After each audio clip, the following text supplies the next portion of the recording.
జన సైనికులకు, వీర మహిళలకు అందరికీ కూడా నమస్కారం. 10 సంవత్సరాలు పవన్ కళ్యాణ్ గారు ఒక ఆశయంతో మొదలుపెట్టి ఏదైతే ఈ రాష్ట్రంలో ఒక మార్పు కోసం ప్రయత్నం చేస్తానని చెప్పి 2014లో జనసేన పార్టీని స్థాపించడం జరిగింది.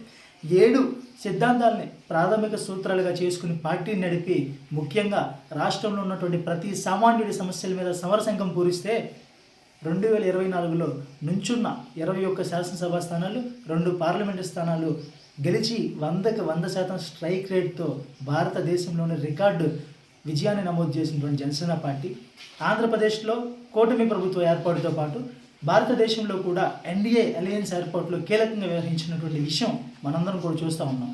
ఈరోజు ఆంధ్రప్రదేశ్ రాష్ట్రంలో సంబంధించి జన సైనికులందరూ కూడా చాలా సంతోషపడుతూ ఉన్నటువంటి సందర్భం.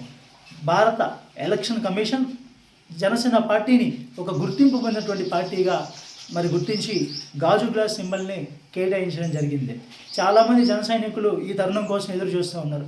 గతంలో ఎంతోమంది ఇండిపెండెంట్లను పెట్టి వాళ్ళకి గాజు గ్లాస్ సింబల్కి పోలిన సింబల్ని తీసుకుని వచ్చి జన సైనికుల్ని, జనసేన పార్టీకి సంబంధించిన ఓటర్లని డైవర్ట్ చేసేటువంటి విధంగా కొన్ని ప్రయత్నాలు జరిగాయి. ప్రజలను ఇబ్బంది పెట్టేటువంటి విధంగా ప్రయత్నాలు జరిగాయి. చెప్తా ఉన్నాం. ఇక మేము ఎప్పుడు చెప్తూ ఉంటాను బయట సభల్లో, మేము ఎప్పుడు చివరి శ్వాస వరకు జనసేనతో నిలబడతామని చెప్తా ఉన్నాం. చివరి శ్వాస వరకు జనసేన మాకు ఓపిక ఉన్నంత వరకు కూడా గాజు గ్లాస్ సింబల్ని గుండెల్లో పెట్టుకుని చెప్పేసి చూసుకుంటామని చెప్పేసి మనస్ఫూర్తిగా తెలియజేస్తూ సెలవు తీసుకున్నాం. జై జనసేన, జై హింద్.